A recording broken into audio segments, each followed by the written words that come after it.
Hello and good afternoon. My name is Juergen Steinmetz, joining you here from eTurboNews and livestream.travel in Honolulu.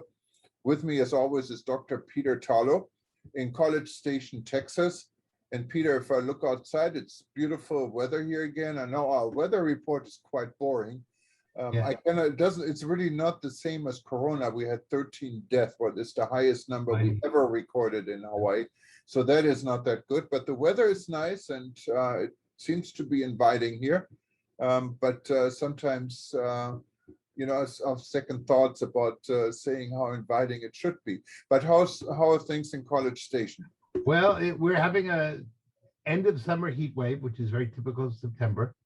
I should say that, in a sense, boring is good, because when it's not boring, it means you're having a hurricane, or you're having a tornado, or you're having an earthquake, or forest fires that are taking place around Lake Tahoe in California and Nevada. So, to be quite honest, I'm happy with boring. It's we had a 20-minute rain shower, lots of heat, humid, Texas in the summer, but the earth didn't open up. We don't have a forest fire. We're not in Louisiana, where they're really suffering and having a terrible situation because of the hurricane, which was so bad. I'm told that the wind was so strong that it reversed the flow of the Mississippi River. Isn't that amazing? And then it started to push the water north instead of the water flowing, south toward the Gulf of Mexico. So that just tells you, just how powerful that hurricane was, and how many people lost their homes, I think New Orleans, to the best of my knowledge, still doesn't have electricity 2 or 3 days later. And imagine in a hot, humid climate without any electricity, how miserable that must be. No, that is definitely, and it's the second time this is happening, and I think this time was even worse. The levee luckily didn't break. It could have been a lot worse than it is even. Yes. And but then there are other parts in the country like California, Lake Tahoe, a major resort area, literally under fire. Yes. And Corona is hunting everyone. Yeah, it's not an easy time. And you're starting to see that in economics, as you reported before, but we're seeing, Alitalia may very well go bankrupt.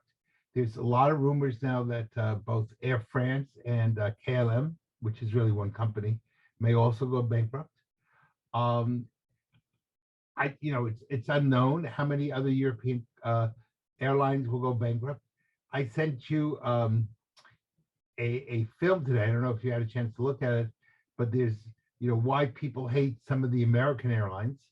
And flying in the U.S. is not a pleasure. And one of the things you're seeing is that big airlines are being reduced to these little commuter jets. So next week, my wife and I will be going to Washington. And that's a long flight. That's, for the United States, it's 3.5, 4-hour flight. We're on a commuter jet. And yeah, smaller jet reflects smaller traffic, less demand on traffic. Yeah. We did a story on Emirates, one of the largest carriers in the world, is taking the last Airbus 380. So it looks like the season of huge planes like the Airbus 380 that can, in some versions, take up to 700 passengers, is no longer under demand. Right. The demand are smaller jets that can take maybe more regional routes, so people don't have to change planes. Everything is changing, absolutely. Yeah. And that's a real issue, of course, because if the airlines start really having trouble, and around the world you have terrible problems with roads not being taken care of well. I think today there was a terrible accident in Peru, and a lot of people died. And I've been very often in Peru, and I will tell you, going across La Cordillera, going across the Andes Mountains, it's a scary proposition. I mean, you really, and if you're not worried about your bus or your car falling off the side of the road, rocks fall down from the mountains. and you pray all the time that a rock won't fall on your car or your bus and kill you all from a rock slide. Lots of times that's never happened with a rock that's fallen down. But for example, I go from Lima to Wanako, which is about 300 kilometers, not very far, 180, 100, maybe 200 miles, more or less. In the United States, there would be a 3-hour trip for about 200 miles, 300 kilometers. In Peru, it can take me up to 24 hours. And part of that's because the roads are blocked when there's a rock slide, and then everything just stops until they can clear the rocks. And you know what? That could take 4 or 5 hours that you're just stuck on a bus. Yeah, and it's not only rock slides and bad roads, it's also the danger of earthquakes in Peru. Yeah. There are frequent earthquakes. I've been in Peru during almost major earthquakes. One, I was asleep, and I remember I woke up in the morning and everyone was standing in the kitchen at my friend's where I was staying and talking about an earthquake. And I said, "What earthquake?" But if you don't have a good sleep, It's good if you can sleep through an earthquake. The problem is when the earthquake wakes you up because the house is falling down. That's not so good. And there are scary parts, and I can tell you this story, what happened to me in the Caspian Sea in Iran, when I was driving to the Caspian Sea from Tehran, and we were up in the mountains and got caught in an earthquake, and literally there were rocks flying everywhere. And we were really, really lucky not to be hit by one of the rocks and made it into one of these highway stops at a steep road with, hundreds of feet of terrain. And we were able to get inside the stop, and then a big rock really hit our vehicle. And so, yes, it's scary, and it can happen anywhere in the world. It's not just isolated to Peru, of course. Of course, we all live in God's hands. My whole point is that there's a real problem of lack of infrastructure in much part of the world.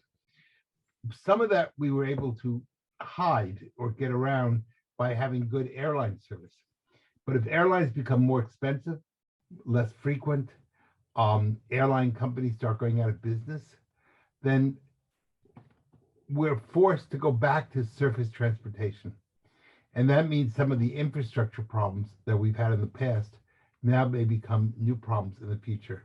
And of course, on top of that, countries are closing their borders again because of COVID and the Delta variant and whatever new variants are coming down the pike. And so, it's not like the good old days, which was only about 6 months ago or a year ago, but you just bought an airline ticket, got on a plane, and flew someplace. And it was not considered at all abnormal, maybe say from the United States to go to Europe for a 3 or 4 day weekend. You don't do that today. Yeah, and Peter, it takes us to a story we published today. It's your story. And it's saying, how safe are we 20 years after September 11th? And that's probably one of the interesting parts, taking back that there is an entire generation now of people who don't know really what happened on September 11th, or really have no idea. So 25% of the US population was born after December 11th, if I'm not mistaken. Wow, that is definitely a change, and I think in everyone's memory who was alive and an adult during this time. I think everyone can recall this day, what they did on this day. It was such an impact it made in the world. I remember on that day at 4 a.m, our time in Hawaii, when this happened, 10 something in New York, my dad called me from Germany and telling me that you are turn the TV on. It looks like you guys are in a war. And so we were. And so answering this question, how safe are we 20 years after September 11th? That's a really good question. And of course, I encourage people to read the article. But some of the things I think we need to talk about is it's not one answer. It really depends. Are you talking about airlines? Are you talking about health? Are you talking about crime in on the streets? Are you talking about terrorism? And so there are many different levels to that, but I think we could kind of begin to summarize a little bit. The airline industry has certainly tried to tighten itself up.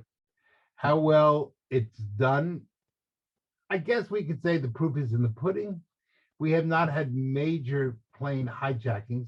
When I was in college many years ago, it was a daily event to have a plane hijacked to Cuba, if you remember in the 1960s. And those things pretty much don't exist anymore. So in that sense, at least there are no free trips to Cuba. You're probably going to end up going where you want to go. So that's a good thing. On the other hand, we have not done a good level of really scanning luggage or even vetting people working behind the scenes on airlines. And so there's more prayer than there is necessary plans on that level. Hotels, prior to COVID, I didn't really see major changes on the whole. I think COVID that might be one of the few good things about COVID, that COVID forced the hotel industry, in order to survive, to be able to really up their game and to really do a lot more thinking about the importance of security, biosecurity, health security, and what that means. In restaurants, very little has happened. I mean, maybe COVID has changed a little bit in the last 19 months, but I don't think most restaurants really think clearly about security. It says 20 years later, it's come and gone. Crime probably has increased in many parts of the world. Certainly in the Americas, crime is a big problem, both in the United States and in Latin America. On the other hand, a good side of that is we've started to really develop what in English is called TOPS, which it's an acronym for Tourism Oriented Policing Protection Services. In other words, tourism police. And 20 years ago, people laughed at that. They thought that was kind of crazy. Today, people are rushing to get good training, to get certification, to work on creating a tourism police force. So that's a real positive that's come 20 years later. The cruise industry right now is kind of, I guess it's existing, but not by much, to say the least. And there's really three parts of security of the cruise industry. It's the cruise industry, the safety of the boat. Will somebody attack the boat? There's the safety of passengers on the boat, which is dealing with sexual assaults, stealing, robberies, etc. on the boat. And then, of course, what happens to people when they get off the boat at port stops. So there's really three levels on that. So those are at least some of the things. In some ways, we've made some progress. In some ways, we've done a lot of talk, and we really haven't done much. And if tourism is to survive, and I think more and more people question its survival, which is really tragic, but let's hope it will survive, it's going to have to come up with better assurances, not only against crime, but it's going to have to come up with now the new threat that may be coming out of Afghanistan, which may become a new center again of terrorism. And remember, the Taliban and Al-Qaeda, they came out of Afghanistan.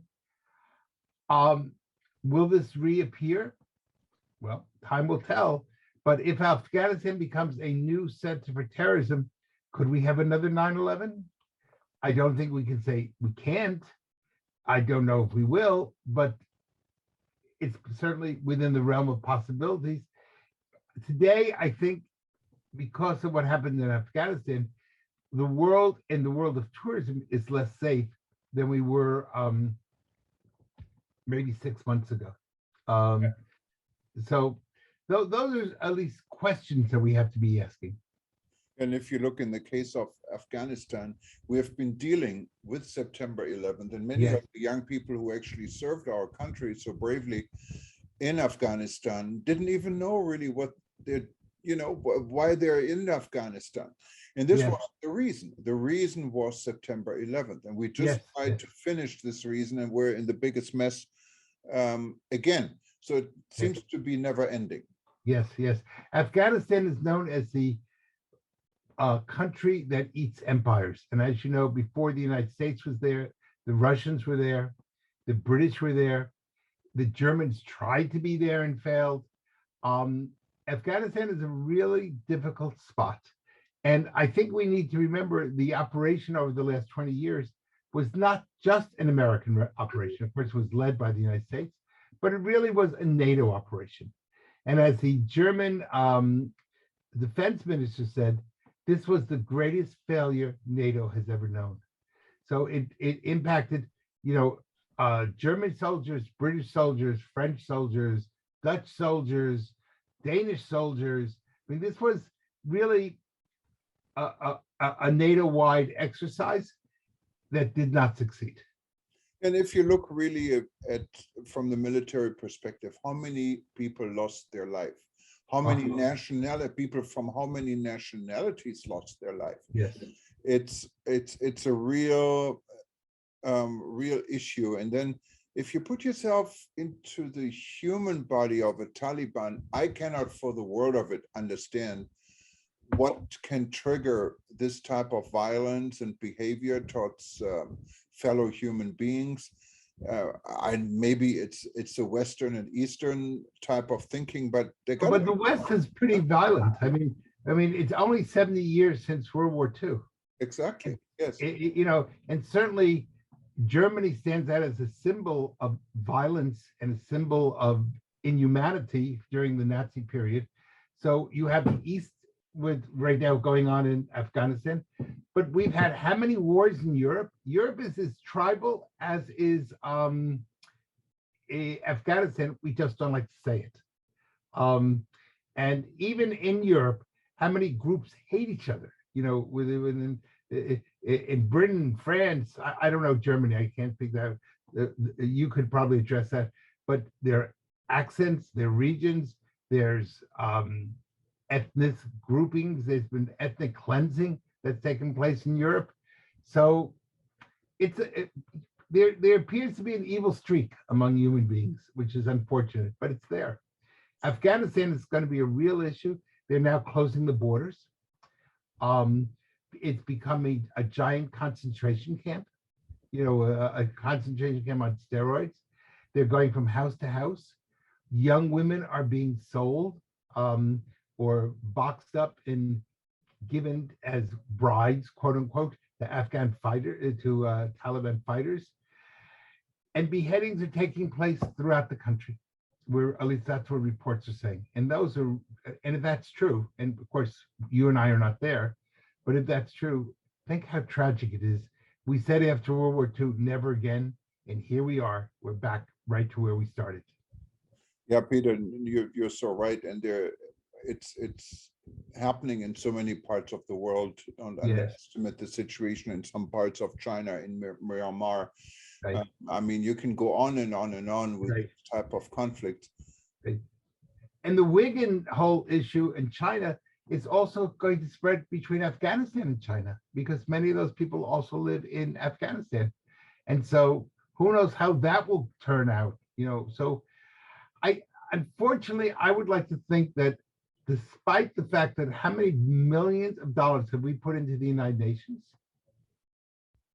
we really haven't gone very far. And you really wonder, what exactly has the United Nations accomplished as far as peace? Certainly we've had a war every few years. We've had Vietnam and Korea and Afghanistan, and we're not even talking about Boko Haram in Nigeria, and there's a major war going on right now in Ethiopia, and famines in South Sudan, North Sudan, Congo, Latin America. There's stuff going, Mexico doesn't have a civil war, but you have a crime war between the government and the cartels, which is still, if you get shot by a bullet, you're still dead. Yes, it's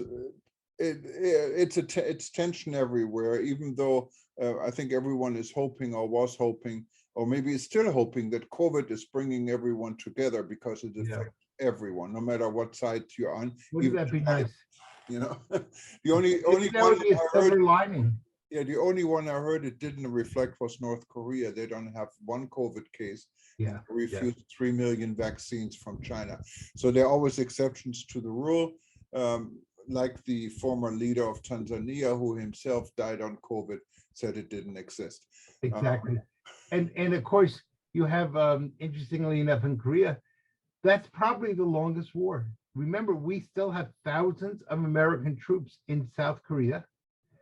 We still, we don't have a shooting war right now, but the potential for shooting war in between North and South Korea is always there. And you have a government leader in North Korea who would like to start a war. Well, what can I say? It's exciting times. Yes, it is. No, but it's interesting maybe to talk a little bit about the fact, and maybe if not tonight, another night, we should talk a little bit about, have the UN agencies really been successful? How successful has the UNWTO been? Has it, is it an agency for good, or has it become a corrupt agency? Is it a symbol of democracy, or has it become a symbol of corruption? And, you know, maybe those are conversations that we ought to be having. Yeah, and I think this is definitely a good conversation to have. I encourage our readers to look in today's article about the flaws in the last Secretary General elections. After UNWTO, many think became completely non-functioning, and this was going through the biggest crisis that opens up opportunities, in this case, for countries like Saudi Arabia to come up with enormous amount of money trying to bail out the agency. But I'm sure there's a selfish reason behind it too. So we have to see where this all goes. Yeah, yeah. Well, 20 years have come and gone, and I'm not sure we've gone, the time has passed, but I'm not sure where we have gone in the last 20 years.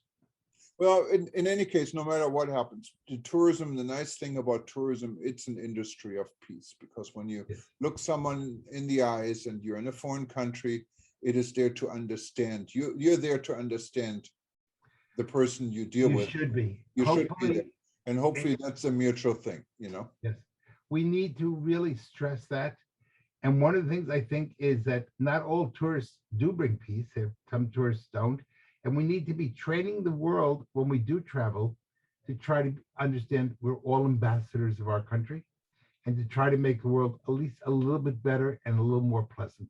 I tell people all the time, if you don't enjoy people, don't be in the tourism industry. Well, I mean, maybe on a last note, a very interesting and good example, I think, is the situation between the UAE and Israel, for example. Yes. These were two nations that are, and they were enemies. They didn't talk to each other. You couldn't find Israel on a map of Etihad Airways, the national carrier for the UAE, for the longest time. And now they're friends. I mean, there's still, during COVID, there are massive number of travel between these two countries. Israel has a tent, what is a symbol of openness, at the upcoming World Expo in Dubai. And people are talking to each other, and they're looking at each other. And I can say from personal observation, when I was in Dubai at the Arabian travel market and stayed at the Grand Hyatt in Dubai, one of the nice things in the Grand Hyatt and in many other hotels is there's an open lobby where you can sit down, have a tea, and just look around. And you see groups of people, obviously from Israel, and groups of local Arabs looking at each other, and don't really know if they can trust each other. They're not yet talking necessarily to each other, but at least they can look at each other, and there's not going to. And I think they are beginning to talk. Right. As you know, the new ambassador from Bahrain arrived in Israel this week, and again, that's another country, you know, that, and their number one goal between Bahrain and Israel is tourism. So in that sense, what we're using is tourism, not the individual tourist, but tourism as an industry to bring peace between people. And that's a hell of a lot better than shooting. Absolutely, Peter. Well, for everyone All else, right. stay tuned. If you wanted to listen to the archive of this segment, you can go to breakingnewsshow.com or go to our YouTube channel. Easiest is you go to youtube.com/travel news group or click on any of the links on any page on eTurboNews and it will get you right to YouTube. You should also subscribe to YouTube so you get updates and you can comment. We have a new thing on YouTube, what you can try. It's called Super Chat. So if you click on Super Chat, you can do this now and try it. Just on the right side, when you're signed in, you have to be signed in. So you have to have a YouTube account to do this. Click on Super Chat and you can send very prominent messages to us. Everyone else will see it. And they cost you $1. You can choose between $1 and $100. And guess what? This money doesn't necessarily go to Peter and myself, but it helps us to pay for the cost of it, and it goes to our staff. Our staff is working many times overtime to help us to put all these news together 24/7. So we'll be very thankful when we see you participating in the Super Chat. Give it a try on the right side. Click on Super Chat. And better you go for the $100 than the $1. That is for sure. Have a good evening from Texas. Good afternoon to Hawaii. Aloha. Aloha. Bye-bye. Bye-bye.